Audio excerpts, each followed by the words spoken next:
Okay, welcome back to Whose Trade Is It Anyway, where the trades are made up and money doesn't matter. Yes, my trades are like a platonic relationship with a female coworker, completely hypothetical. Okay, so SPY in an uptrend, potential higher low. SPY is also the ETF for the S&P 500.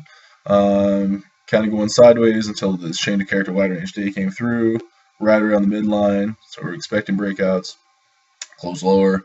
Also, this next day kind of closed back within the range. So, uptrend still intact on the SPY, approaching the 50-day moving average, which has been known to act as support. Moving to the top two pre-market movers, PUM. We're in biotechs, right? Trend is sideways at best. Had a recent, run on volume, but then drifting off. So anyway, this was active in pre-market. Kind of had this like intermediate swing high marked. So a couple of ideas for pre-market were that we had like gone up in pre-market and kind of pulled back to this level. So I was thinking, if we made kind of like ABCD'd into this level on the open, or got a failure test right off the open and then ABCD'd, I would be looking for long.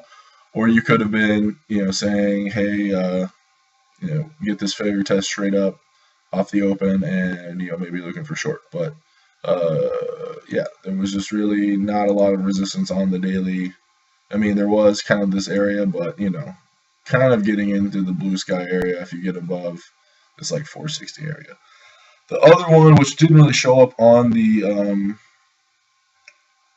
pre-market, because there was really only PUM that had a lot of volume, but I did notice this ahead of time and I didn't trade it. But I don't know why I decided to look at Snap, but I did. So Snapchat technology, right? I think we all know what Snapchat is. But anyway, the pre-market, what stood out to me was that it was just like sideways, like just going sideways in this pre-market, right? Just like, so I mean, there's, it wasn't a ton of volume, but I don't know, it just kind of looked like different than other, it was like something. It was like, just like, okay, there's constant pre-market volume, just kind of hanging out in this tight range. So, I mean, we think, compression leads to volatility, right? And so I guess you could have been saying once we get above this pre-market high. So, I mean, the bigger picture in Snapchat is we were in a downtrend, right? I mean, there's no indication that this downtrend was over. So this would technically be a counter trend trade. And there's not really like a major over-under level or anything like that. But I just noticed that kind of pre-market action that stood out to me in Snapchat. And so I wanted to point out that trade. So it definitely is a counter trend trade, because this would be the first indication something is different within the trend.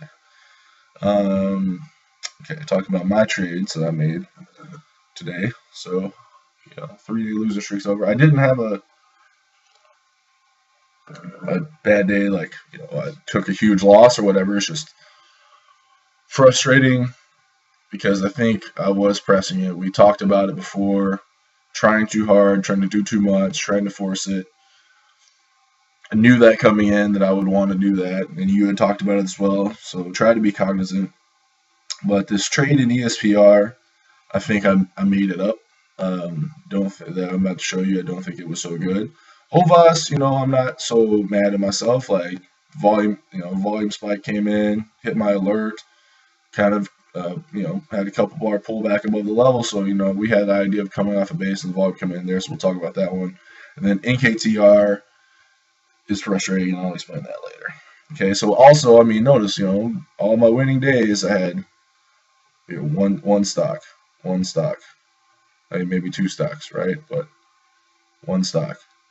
And now, I don't have a winning day, and I've traded 3 days. So, just kind of falling back into old habits. Like, it's not very good. Okay, so talk about ESPR first. This is the first thing I traded. Bigger picture is this is ESPR's healthcare, biotech, right? Super in play, mega uptrend coming off a base. Has the widest range volume day and then gaps up and closes way down. So just what I saw was that kind of had this like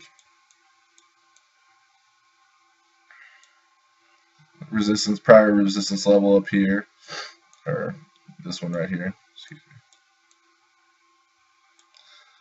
And so what I was looking for initially was that we opened up, but we went down, and so I said, okay, if we can spend some time up here, I wanted this to be up here after 10 o'clock, right? So I think Old Sean definitely would have taken this trade long, but there's no trend before 10 a.m. So that was good of keeping me out of that losing trade there. So yeah, I wanted to see this spend some more time up here above this kind of like over under level. You can kind of see that on the 2 minute, like over under, So call that level maybe like a 5. Nothing incredibly special, but the next resistance is probably up here and then up here. So I mean, there was some upside potential, I do believe, if we were to keep going. So yeah. So what does that mean? So we go up, we try to break out. And then fail, so we get back below the open, below VWAP. We start going sideways, and I just saw we were kind of like hovering at this, kind of around the close. It was like there was kind of an over under level. We were respecting this level. Maybe call this one a 6. We were respecting this level like intraday as well. So I thought, this is like kind of a support level, and we're kind of holding above it. If we, if we were just holding, made a higher low, it failed to go up, made a higher low coming down, we break through it, we would actually be in the Cove area, not quite Cove L, but we would still be in the Cove area. So I threw on a little trade in this kind of sideways right here. You can see my little red dot, and my stop was just out above here. So I only threw like 100 shares because my risk was like 80 cents for this lower high here.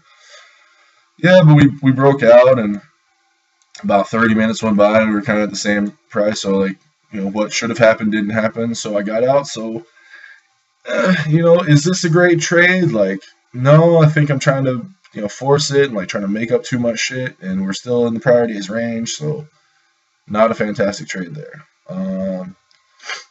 OVAS. So, you talked about OVAS, harping on OVAS, just, gapped. So, OVAS Biotech it again.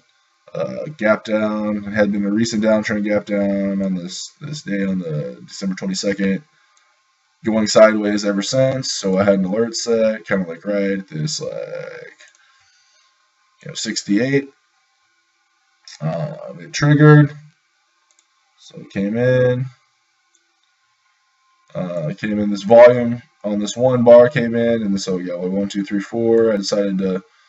Because I can't buy more than 400 shares, so maybe it's a bad practice to just be doing this. But anyway, so I put on my 400 shares, and my stop was like 64, so I had like 7 cent risk on 400 shares. So like, I'm saying if this caught volume and started going up, probably looking for like at least a 50 cent move. I mean, it's coming off a base, so risking 7 cents for a potential 50 cents, I feel is good risk reward anyway. And this didn't rocket up to like 250. We just kind of broke out from the level. So maybe the real level though, I think, is maybe this 185. So what I'm gonna do is just move my alert to just below there. I think that's when we're clear of all resistance.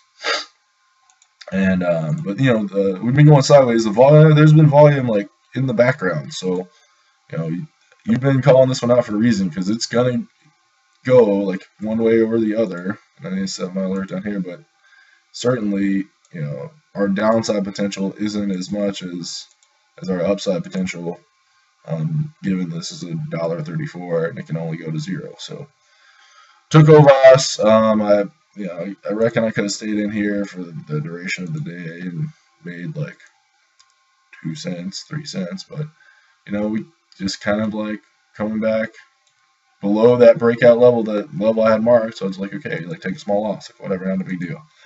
The one I'm upset about, NKTR, yet another biotech. So 1 biotech, 2 biotech, 3 biotech. Do you think the sector's in play? I don't know, bro. So coming off, like a sideways action, we're trading at 52-week highs with this potential breakaway gap. I mean, it was on this huge wide range day, above all resistance. This day kind of closed weekly, but we're still kind of holding on the top of this like move. We haven't, it closed weekly, but it wasn't like a huge wide range bar through, so the volume's still above average.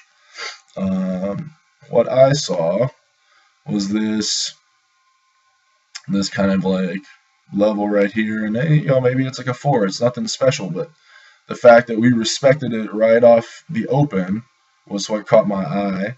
I was really looking for, since this day had closed weekly, maybe we were kind of getting ready for the backside, so I was looking to have an alert set here at the low if price broke out lower, but I thought I had an alert set here at the high as well, so that was frustrating because I was looking at something else, and I thought I had an alert set, and so here we go, kind of like ABCD into the level, and this wasn't any gangbuster trade because you knew you had overhead resistance, but buy at the high of this little 2-bar pullbacks, prior resistance becomes support, or it could have been buying in here in anticipation of the breakout, but I would just rather take this little 2-bar pullback right here, so buying at 64 cents and risking underneath this low. It's like 20, so risking a quarter, and probably seeing this double top. I mean, so it's 2-1, but I'm still gonna have a winning trade on the day.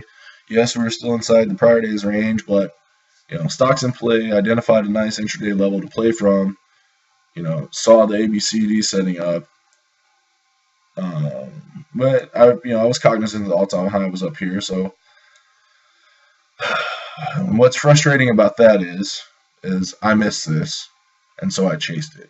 I knew the all-time high was up here. I knew that there was prior resistance up here from where it got sold off and closed way down.